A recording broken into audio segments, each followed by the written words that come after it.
It had been a month since Bhavani's spirit found peace. The Banyan Grove, now called Bhavani Vanam, had become a quiet sanctuary. Flowers bloomed, birds returned. Vinod, Ramya, and Veer started a youth collective to preserve village history. But peace doesn't last forever. One evening, as the sun sank into a blood-orange sky, a sudden wind howled through the village. The birds fell silent. The air grew cold. And under the banyan tree, someone had carved a line. She was not the only one. The next morning, Veer called Vinod and Ramya to the veranda. He was holding an old, torn diary.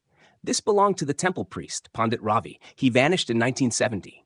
Inside were verses, strange ones. One entry stood out. The tree bears witness not to one, but three.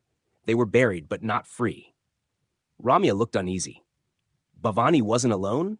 Vinod closed the diary slowly. We need to go back to the temple archives. By dusk, they were inside the crumbling stone temple. Dust coated the ancient records, but Ramya found a ledger dated 1966. 3 names, she whispered. Bhavani and 2 others, Rukmini and Kamala, all disappeared the same year.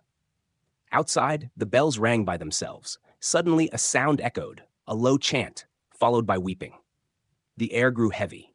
Vinod turned. The shadows moved. There, standing between the broken columns, was a figure. Not Bhavani. This one wore anklets, her feet not touching the ground, her face veiled in long black hair. Find the verse, she whispered, before he returns, and vanished. Back at Veer's home, the trio pieced together the torn diary. Ramya noticed something odd. Every third page had a missing line, a pattern. It's a hidden verse, Veer said, frowning, a protection chant. Vinod read aloud.